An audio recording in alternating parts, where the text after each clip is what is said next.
Добро утро, почитувани гледачи, ново издание на емисијата Фактор здравје, понеделнички и во текот на оваа работна седмица ќе имаме 5 нови изданија со 5 различни теми кои верувам ќе бидат добредојдени со информации, совети и препораки, бидејќи секогаш е важно навреме да слушнеме, да препознаеме симптоми, да правиме редовни прегледи, да работиме на превенцијата, бидејќи дел од здравствените состојби, односно оние посериозните, не даваат никогаш одредена симптоматологија, па ќе се откријат на случаен наод, но важен е извештајот и испитувањата и исследувањата на патологот во поставувањето на конечната дијагноза и како понатаму ќе се продолжи со третманот на одреден проблем. Ова утро зборуваме за тумори на бубрек и улогата на патологот во поставувањето на точната дијагноза. На оваа тема разговараме со професор доктор Вања Филиповски, специјалист по патолошка анатомија од клиничката болница Аџибадем Систина.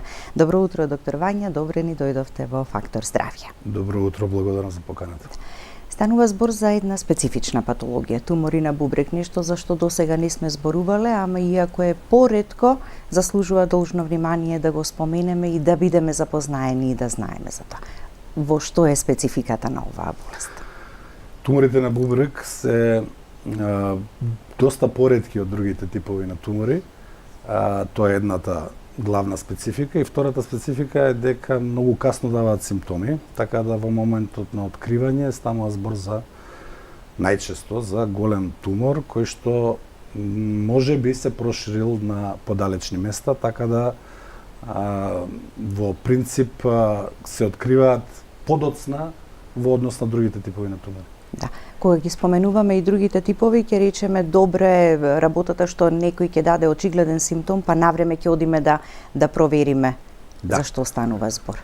Во принцип, ако станува збор за шупливи органи, побрзо стануваат, побрзо се јавуваат симптомите. Ако е, да речеме, тумор на мочен меур, брзо ќе даде крв во мокрача и е благодарен од тој аспект да може порано да се открие.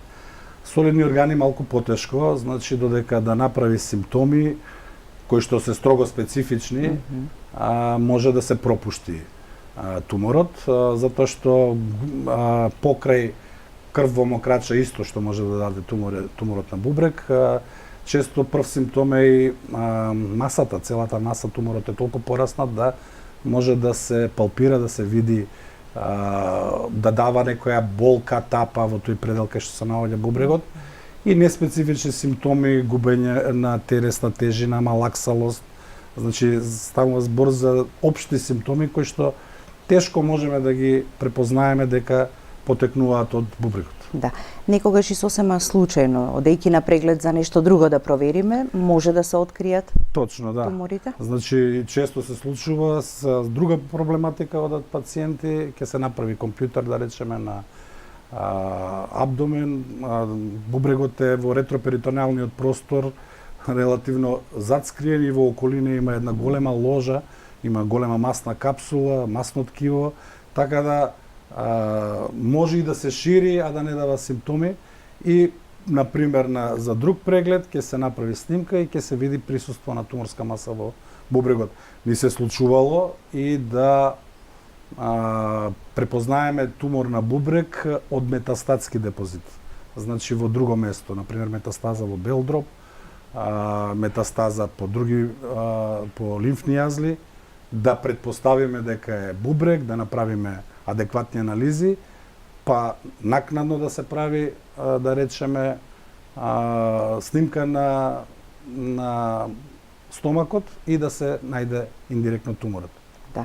И повторно ќе се вратиме на она дека редовните и превентивни прегледи, навременото препознавање или пак неигнорирањето на симптомите се многу важни кај секој здравствен проблем, дека колку порано се открие ќе биде подобра прогнозата. Туморот на бубрегот, ако се открие во рана фаза, тогаш со вадењето на бубрегот со хируршка интервенција се смета дека ќе се излечи болеста. Затоа е битно при најмал аларм за некаква симптоматологија да се направат тие радиолошки исследувања и да се открие туморот. Така, ќе погледнеме блок реклами, па продолжуваме со разговорот. Останете со нас до самиот крај, повелете, јавете се и поставете прашање.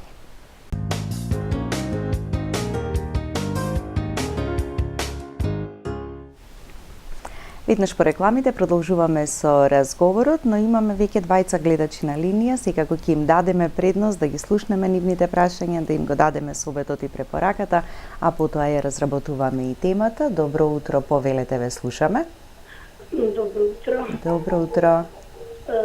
Јас сум постара особа. Имам циста на бубрек. Дали тоа нешто може да ме наштети? Обично вака ме заболува тука напред, као да ме боли слепо црево, а нема врска. Не знам што да кажам. А друго, уопште циста. Ме интересира самата циста, као циста е, например, на мозок кај дете. Дали може да се повлече? Се праша за мене прва, сега циста на мозок. Дали уопште се повлекува цистата како циста? Предпоставувам дека редовно правите контроли кога е веќе откриено и ви е препорачано така што понатаму да правите? Јас одам, ми викат дека не е страшно, дека е мала, дека ништо нема да се случи и така. Добро. Ама не знам. Јас сепак сакав и вие да Така, секогаш сакате дополнително да се консултирате. Ви благодариме за јавувањето. Да, цисти на бубрек има многу, да речеме, предпоставувам по описот дека стана збор за simple renal cyst, го викаме проста епителна циста, која во принцип представува блокиран дел од тубулите и не истекува урината и се прави цистична формација. Таа во принцип споро се зголемува. Ако дојде да заземе некои големи размери, евентуално тоа треба хирург да каже дали треба да се отстрани или не. Иначе за цистите на бубрек доста добро рентгенолозите ги следат, имаат они една техника бирација викаат, која што утврдува за типот на цистата според клеточноста, дали има септираност, дали е една циста, мултилокуларна циста. Они во голем процент точно одредуваат што е причината. Ако стане голема, може лапароскопски едноставно да се отстрани, но во принцип не представува некаков проблем. Збориме ако тоа е што предпоставувам дека е. Ако е направена, да речеме, радиолошка диагностика со тој пират систем, ќе може, предпоставувам, утврдено и благодарение на тоа е кажано дека цистата е бенигна и не треба да се пипа. Да. Оправдан е секогаш стравот, ние најмногу се плашиме да не нешто премине во малигно, меѓутоа тој страв ќе не тера веројатно редовно да си правиме контроли како што е препорачано, иако и кога вака и во секојдневие кога слушаме, многу луѓе ги имаат цистите, ама се следи нивната големина. Да, точно. Да. Е сега она што спомена циста на мозокот, тука веќе тоа, значи мозокот е малце пипава работа, мислам тамо да не се рентгенолошки треба да се предпостави што тип на циста е, со што е исполнета, дали каква маса има во цистата и цисти на мозок се релативно ретка работа. Сега, дали е од инфламаторна природа, постојат цисти од, да речеме, Раткеова циста тамо кај на незгодно место во мозокот, значи има повеќе типови на цисти и не знам која е природата на таа циста. Во секој случај, ако не притиска на некакви витални органи, ако не прави мас ефект, значи да се однесува како тумор благодарение на растење, да притиска на соседни органи, тогаш треба да се прати. Така, да. Да го слушнеме и следниот гледач. Добро утро и за вас. Повелете. Добро утро. Добро утро. Сакам да го прашам докторот. Имам циста и на бубрегот, и на црниот дроб. Па требаше да се правиме операција, ама бев ослабнен негде околу 20 килограма и не се нафатија. Ту во мојот град, ту во Скопје и не знам. Не знам што да ви кажем. Сега сакам да слушнав сега, па докторот да видиме што ќе ми каже. Едната циста е негде зголемена, негде на 7 до 5 слушам ти. Во ред, ви благодариме и вам за јавувањето. Добро, сега овде има и нов момент, има и циста на црн дроб и циста на бубрек. Така да ова може да постојат некои ентитети кои што даваат цисти на повеќе органи. Значи не можам ја да тврдам сега што е која е причината. Да. Например, тие знаат и додат со циста и на бел дроб, но да речеме големината што ја опиша дека е 7 сантими е, да речеме, веќе загрижувачки. Но сепак еве заради состојбата на пациентот не се нафатиле, предпоставам, колегите да оперираат. Инаку за кој тип на циста станува збор, од кога ќе се отстрани, тоа доаѓа, да речеме, кај патологот, за да он види цистата со каков тип на епител е обложена, која е содржината и да ја даде дефинитивната дијагноза. Така да неблагодарно е да сега предпоставувам што тип на циста е тоа. Пошто постојат и цистични тумори во бубрегот, кои што, да речеме, затоа кажав, ако е мултилокуларна цистата, што ја гледа рентгенологот, тоа сугерира можност да е тоа малигна неоплазма која што расте како циста. Значи постои таква можност. Така да би требало, заради големината, по мене, иако ја не сум хирург, хирург треба да одлучи, би требало да се извади, да се донесе кај патологот за да види за каков тип на циста станува збор, дали е бенигна или малигна. Така. Но никогаш ниту лекарите, ниту пациентите не се откажуваат од нештото, така не велиме до тука стигнавме и од тука веќе дури кога се минимални шансите се презема нешто. Јас верувам дека и на следен некој преглед можеби состојбата ќе дозволи на пациентот да значи за се има решение, Да. Во принцип, затоа кажувам дали и ќе се оперира, тоа зависи од хирургот, базирано на рентгенолошкиот имиджинг, да види дали е операбилно, како да пристапи, колку да биде радикален, значи тоа се елементи кои што треба хирургот да ги одлучи, а материјалот после доаѓа кај патологот за да каже за каков тип на циста станува збор, дали е бенигна, дали е малигна. Да, и секогаш пациентот има право и на второ и на трето мислење доколку нели смета самиот тој. Во поглед на или во однос на туморите на бубрек, колкава е честотата, кај кого најчесто се јавуваат? Има ли причини, ризик фактори кои што може да укажат на ваква појава? Значи во однос на другите типови на тумори, значи на други органи, релативно се поретки. Не можам сега тачно да кажам колкава е честотата, но се поретки. Може би тоа се должи од една страна и на фактот дека касно се откриваат, значи касно даваат симптоми, затоа што ви кажав, ретроперитонеален орган скриен, не дава симптоми. За причините нема некоја посебна причина која што се разликува од другите типови на карциноми, например пушењето, дебелина, како да кажам, лоша исхрана, значи таков животен стил, стрес, секогаш тие се земаат како ризик фактори за појава на туморите на бубрек. Така. Кога веќе ќе се открие нешто, иако велиме секогаш најчесто за жал во подоцнежна фаза, освен оние основни и стандардни снимања преку кои се открила присуството на туморот, колку е важно, односно дали тука веќе една сцена стапува патологот за да се одреди точната дијагноза за каков тумор станува збор, за каква е неговата структура и ред други работи кои што се земаат во предвид. Да, во однос на туморите на бубрек, најчесто ние ги добиваме како патолози туморите како оперативен материјал заедно со изваден бубрек.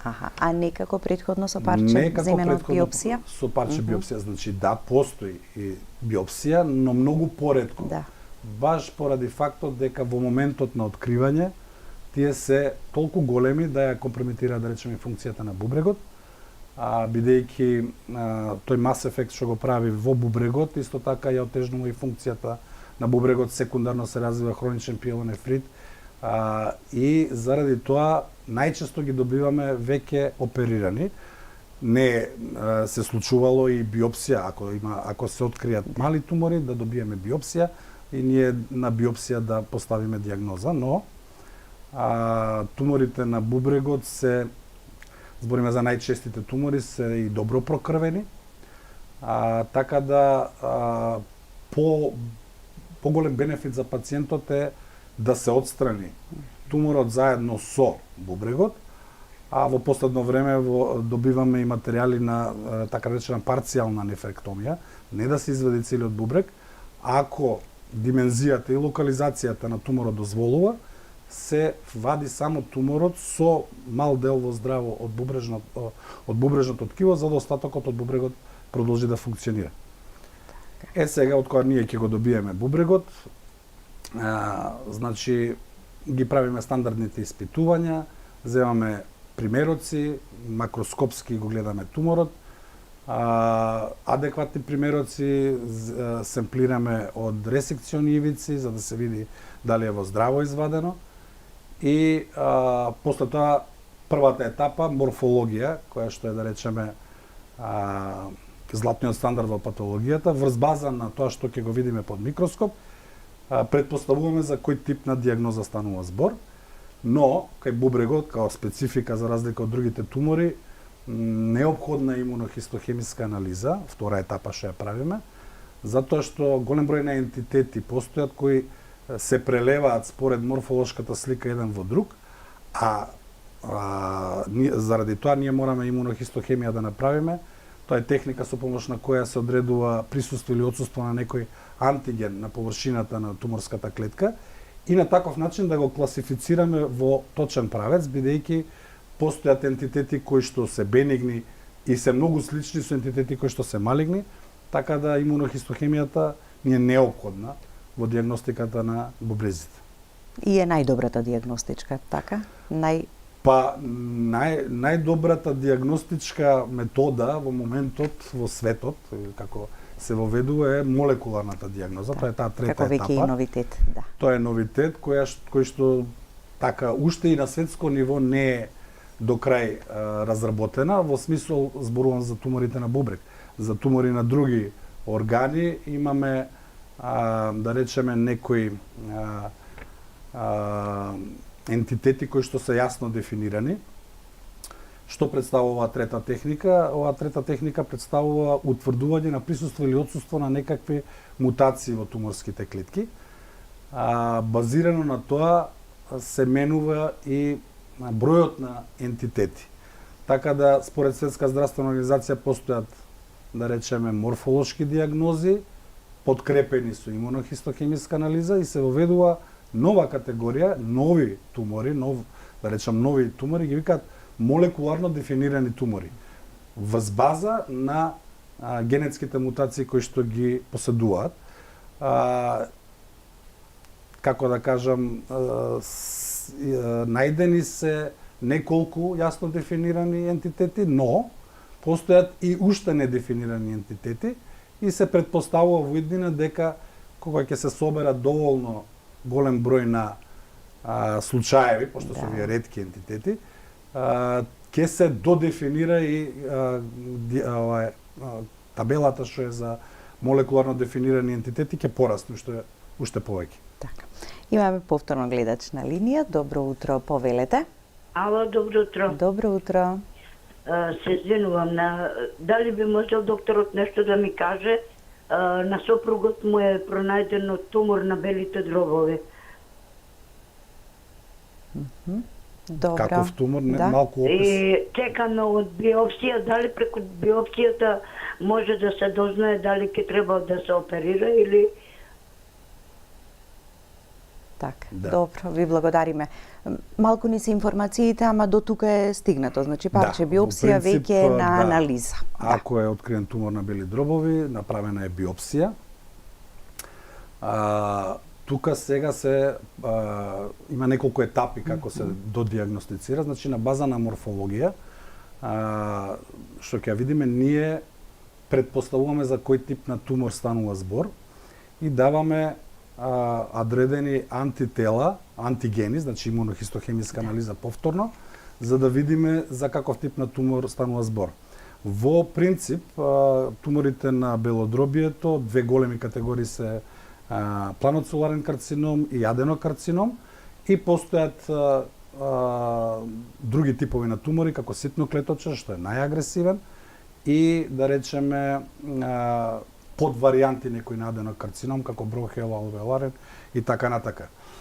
Кај белодробието, многу ни е драгоцен примерокот што ќе го добиеме, затоа што тоа е биоптичен материјал кој што ќе земе мало парче на ткиво, а на тоа треба прво да се направи имунохистохемиска анализа и после да се прави молекуларна анализа, ова што го збориме кај бубрези што не е развиено, кај белите дробови е многу подобро развиено, значи молекуларната дијагностика кај бели дробови многу широко се распространи и правиме рефлексно тестирање ние правиме, затоа што кога ќе се добие парчето, и во лабораторија на лаборантите им кажуваме да се штеди материјалот. Многу е драгоцен, мал е, а треба да претрпи многу пресеци. Па уште на почетокот се земаат само по 1-2 мали пресеци да се види дали воопшто има туморски клетки.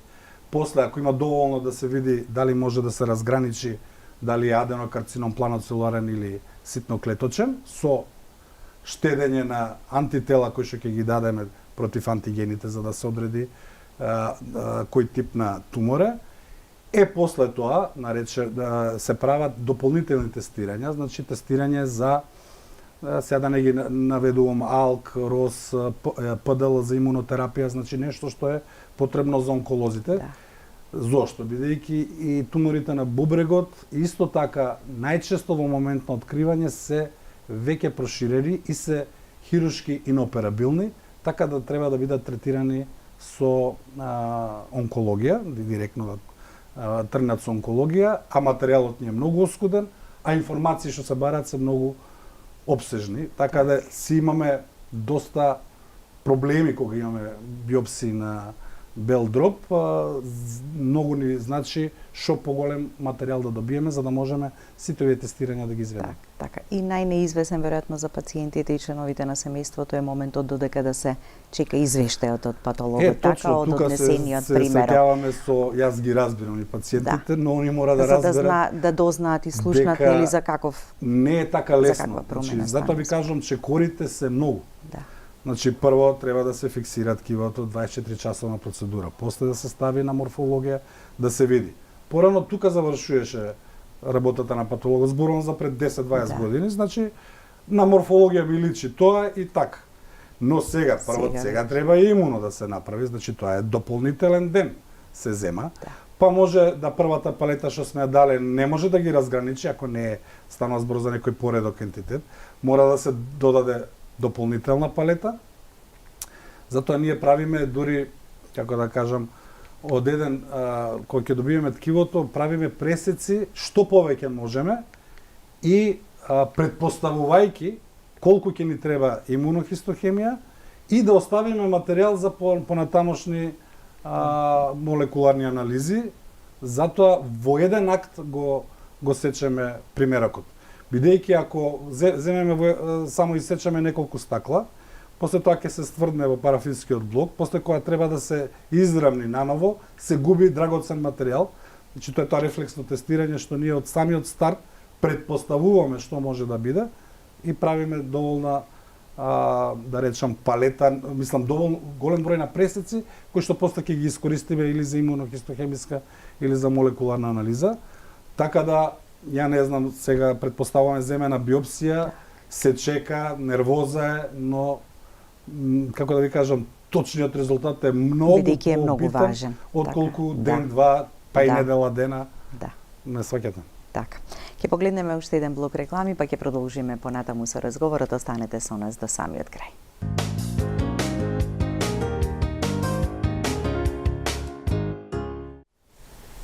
Продолжуваме со разговорот во студиото со професор доктор Вања Филиповски, специјалист по патолошка анатомија од клиничката болница Аџибадем Систина. Го разработивме поголемиот дел, доктор Вања, од оваа патологија за која што зборуваме, туморите на бубрек. Кои се најчестите? Поделбата е на бенигни, малигни и подтипови, предпоставувам дека има, но кои се најчести? Да, бенигни тумори на бубрек во принцип се два најчести типа се онкоцитом и еден интересен тумор, ангиомиолипом, да речам стромален тумор кој има тројна диференцијација, формира крвни садови, мускулно ткиво и масно ткиво. А малигните тумори кои што се почести, најголем број, да речеме секој втор тип на тумор малигни е светлоклеточен карцином. Мислам, тоа е морфолошки опис, затоа што клетките кои ќе ги видиме под микроскоп се светли, како празни изгледаат. Не се тие празни, него не се бои цитоплазмата, затоа изгледаат дека се светли и затоа го носат тоа има светлоклеточен карцином. Исто така тука спаѓа и втор по честота е папиларниот карцином на бубрегот. И двата тумора по својата хистогенеза тргнуваат, да речеме, од проксималните туболи, така да имунохистохемиски имаме ние палет антитела кои што ќе ги разграничиме да одат према папиларен, да речеме, или светлоклеточен, а другите тумори, друг малигни тумор од дисталните туболи, да речеме, хромофобен карцином, кој што е како пандан на онкоцитомот, ако е бенигна варијанта. Хромофобниот карцином треба да е малигната варијанта и најагресивен тумор од собирните канали на бубрегот се вика collecting duct карцинома, на тумор на белини. Тој е доста редок, али е доста агресивен. Исто така, тумори може да потекнат и од колекторниот систем на бубрегот, значи пиелонот. Тоа се уротелни карциноми, истите што ги има, да речеме, кај мочниот меур. Тоа е, да речеме, најчестата, таа основна група на тумори, но во денешно време, со развојот па и на имунохистохемијата и поготово молекуларната патологија, кога се откриваат специфики или молекуларни алтерации, добиваме нови ентитети. И се ние мора да пратиме, на секој 5 години се обновува таа категоризација за тумори на бубрек. Се очекува во најновата категоризација да излезат нови тумори. Во принцип, најголема група на нови ентитети се очекува во однос на тие тумори со еозинофилна цитоплазма, уште ги викаат онкоцитни тумори, и препознава Светска здравствена организација тешкоти во точна давање на точна диагноза. Заради тоа и постои една група што она ја признава на така наречени онкоцитни тумори неспецифицирани на друг начин, каде што дозволува во таа кошница да се стават ентитети за кои не сме сигурни дали одат према едната, втората група или некоја група која што уште не е додефинирана. И тука ја покажува нашата лимитираност врз база на морфологија и имунохистохемија заедно да стигнеме до диагноза и новото поле што се отвара е таа молекуларна патологија која што се уште не ги додефинирала сите ентитети. Така да. Извештајот на патологот, оние информации до кои што вие доаѓате се многу важни понатаму за онкологот и за хирургот. И тука е таа тимска заедничка работа. Значи, и соработка. Да, постои ТНМ класификација на сите тумори. Тумор нодулус присуство на, да речем, метастази во регионални лимфни јазли и далечни метастази. Таа важи и за бубрегот. Значи, ако е локализирана болест, ќе зависи категоријата од големината на туморот. Ако е локално напредната болест, а под локално напредната подразбираме туморот да излезе од компартманот на бубрегот, да влезе, да речеме, во масна капсула, во перипелично масно ткиво, или, што е една специфика само за бубрегот, или не само за бубрегот, него што има кај бубрегот и други ретки карциноми, има тенденција да влегува во гранки на бубрежна вена. Таа тенденција е препознаена и е ставена исто во ТНМ категоријата, да дава туморски емболуси и преку бубрежна вена центрипетално да се движи кон срцето. Значи, туморски тромб се прави, кој е, значи, коагулабилен, влегува преку бубрежна вена во долна шупла вена и преку тоа во срцето. Значи, во завис од тоа кој дел ќе го фати и каде ќе се најдат туморските клетки, и те категоријата се зголемува од Т3А, Т3Б, Т3С, за да се укаже на тоа дека туморскиот тромб, ако е доста проширен, како се вика, значи може да е поагресивна болеста И уште една работа, покрај одредување на ТНМ категоријата, ние одредуваме агресивност на тумор базирано на хистолошкиот изглед на туморските клетки. Исто феномен докажан, да речеме, не строго специфично за бубрегот, ама најчесто го има кај бубрегот, е саркоматоидната трансформација на епителните карциномски клетки, феномен кој што е познат како епително мезенхимална транзиција, како дедиференцира туморот, подолго стои се шири, тој поприма полош изглед и може да преиде во изглед кој личи на сарком туморот стромално потекло.